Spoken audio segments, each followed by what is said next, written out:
Every now and then, the Republican leader of the Vermont State Senate, Joe Benning, pens an op-ed in which he scolds the right. A few days ago, one such piece was published in the local media where Benning criticized President Trump for his recent war of words with those high-profile congresswomen that the national media has dubbed the Squad. Benning wrote, quote, "The four targeted congresswomen are by no means guiltless in the ridiculous rancor coming from Washington, but they are not in my party. As a Republican, my concern starts with how a neutral observer perceives the party I belong to." End quote. Silence is not in my DNA, Benning adds, as he complains that he will be labeled as a rhino for taking a stand. Perhaps if he criticized anyone other than the right, he may not have to worry about being branded as a Republican in name only. Now, some argue that he is ultimately irrelevant. There are only 7 Republicans in a state senate of 30. But I want to highlight his article because of the argument that he and other Scott troopers often bandy about. That is, conservatives and populists on the right in Vermont insist on ideological purity. This episode will examine this contention and attempt to craft an effective response.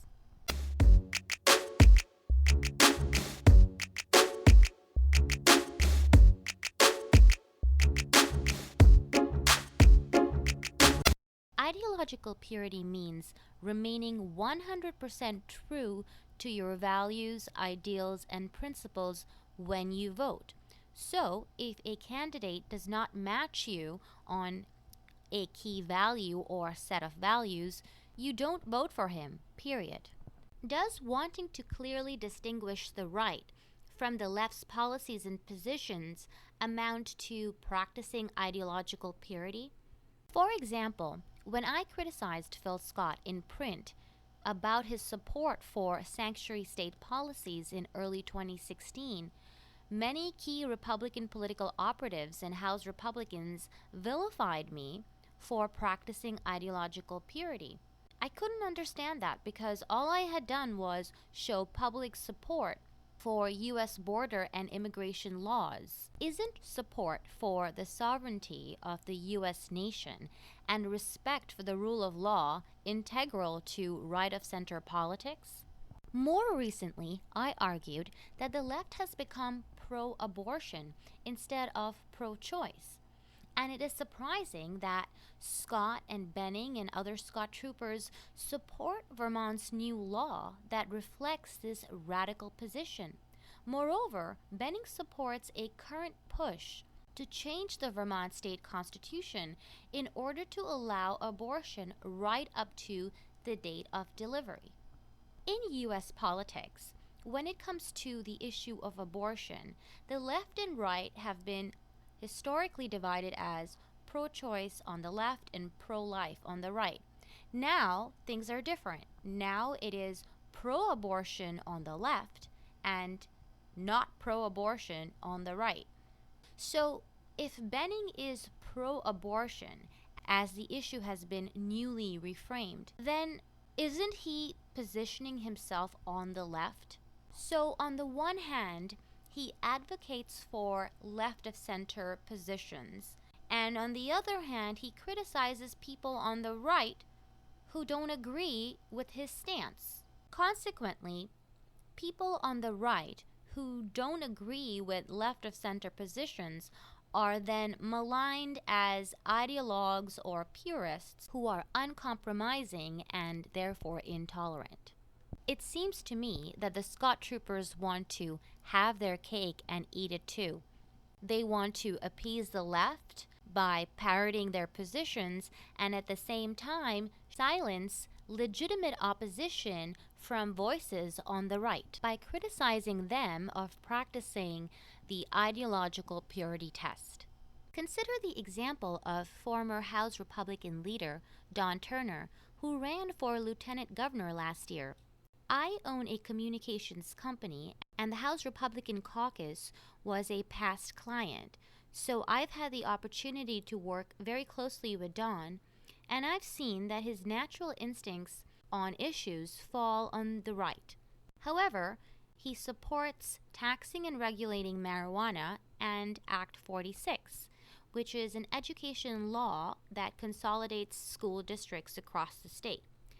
Now, conservatives took issue with both of these stances because, one, they don't support legalizing marijuana, let alone making money off of the drug, and two, they support local control when it comes to public schools.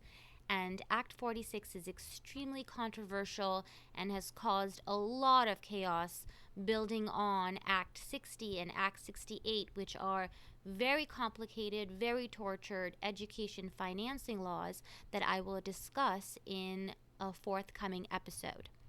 So last year, Don's campaign staff accused Vermonters of pushing ideological purity once again when they spoke out against his positions on these two key issues. My question is that legitimate criticism? I mean, they say beggars can't be choosers, so are Vermont conservatives supposed to just shut up and vote for the R candidate on the ballot no matter what?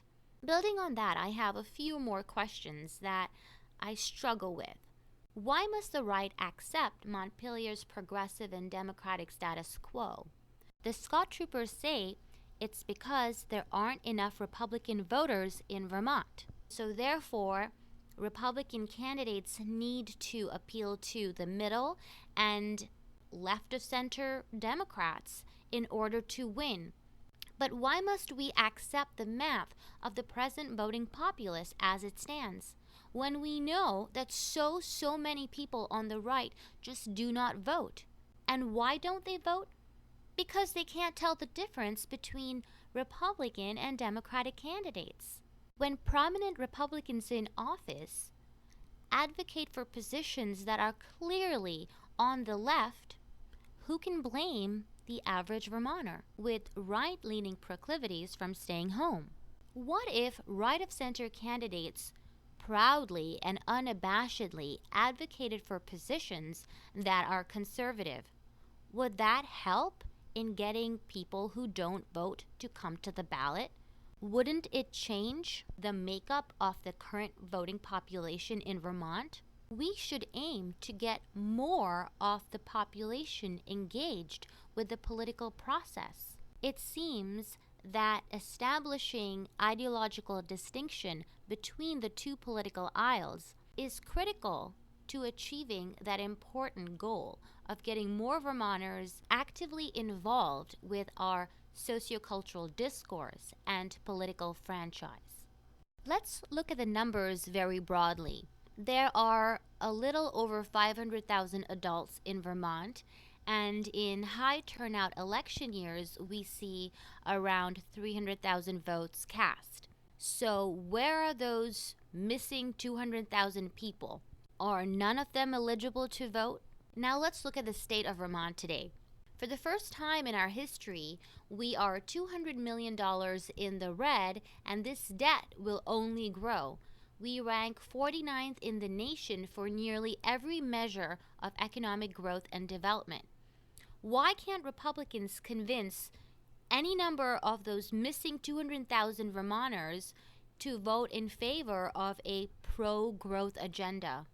To this point, I've heard some say, oh no, most of them are on welfare, or they're the working poor and they're not really interested in voting, or if they do vote, they'll vote Democrat. But we don't know if that is actually true because we've never tried. We've never reached out to them. We've never made a case for pro-growth. We haven't distinguished ourselves from the left. There is brand new data to support the latter point. Morning Consult published the 2019 Governor Approval Rankings, in which Phil Scott, the Republican governor of Vermont, comes in at 4th place. But here's the kicker. Only 15% of Republicans approve of him, whereas 56% of Democrats in Vermont love the governor. This raises yet another question with which I continually struggle. Why doesn't Phil Scott just run as a Democrat?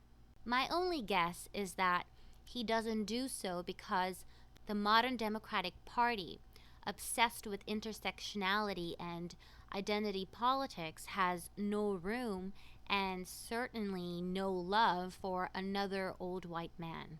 Fine, so running as a Republican is his prerogative. But what impact does that have on the rest of us? How can there be a viable and robust future for the right in Vermont when we are in the midst of an identity crisis? How are we supposed to convince anyone to vote for us when we don't even know who we are?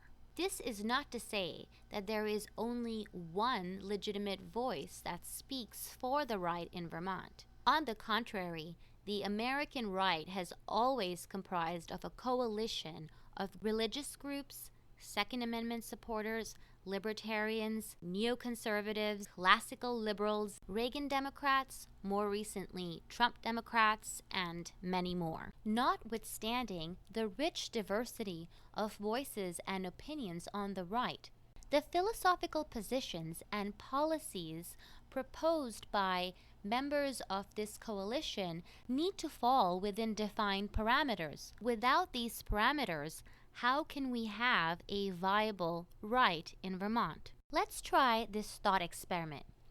Let's say if tomorrow the Democrats were abolished and all we had were the Republicans, we still wouldn't have a one-party system. The coalition that I just mentioned attests to the many different voices and opinions and ideologies that form the American right.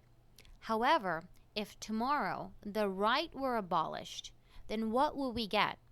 Well, we would get a communist bloc where absolutely no dissent would be tolerated. Isn't that true for the left? Think about it. As the Democratic Party moves further and further to the left, once highly respected politicians like Nancy Pelosi and Joe Biden have now been maligned as racists by the ascendant progressive wing.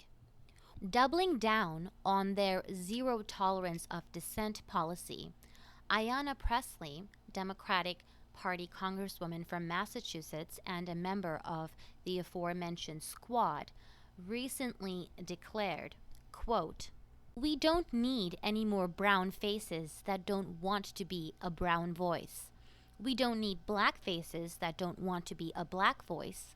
We don't need Muslims that don't want to be a Muslim voice. We don't need queers that don't want to be a queer voice." End quote. Pressley and her cohort couldn't have made it any more clear. As far as the new left is concerned, there is only one valid brown, black, queer, and Muslim voice, and these voices subscribe to a distinctly far-left ideology. Pressley and the progressive wing's declaration is the very definition of an ideological purity test. Under the new regime of identity politics, it is no wonder that straight white men like Beto O'Rourke, Bernie Sanders, and Joe Biden are having such a hard time on the national stage as they try to make their case to be the next president of the U.S. Clearly, today's left is a very different animal from the one that storied Vermont Republican politicians faced in the past. George Aiken, Jim Jeffords, Rickard Snelling, and Jim Douglas inhabited a dramatically different political landscape. So why do Scott troopers like Benning insist on resurrecting that obsolete brand? Why do they insist on looking backward and not forward to find solutions for today's problems? Why do they insist on rehashing stale and tired ideas? Why are they bent on renting a room in the house that the progressives built?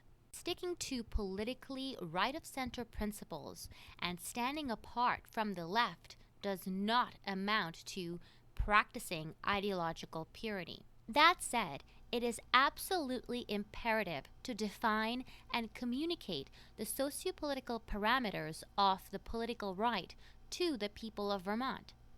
Vagaries about small government, less spending, yay to the Constitution, and nay to Karl Marx will not do. That raises yet another difficult question. Who can and who will wrestle the mantle of leadership away from the Republican governor and legislative honchos?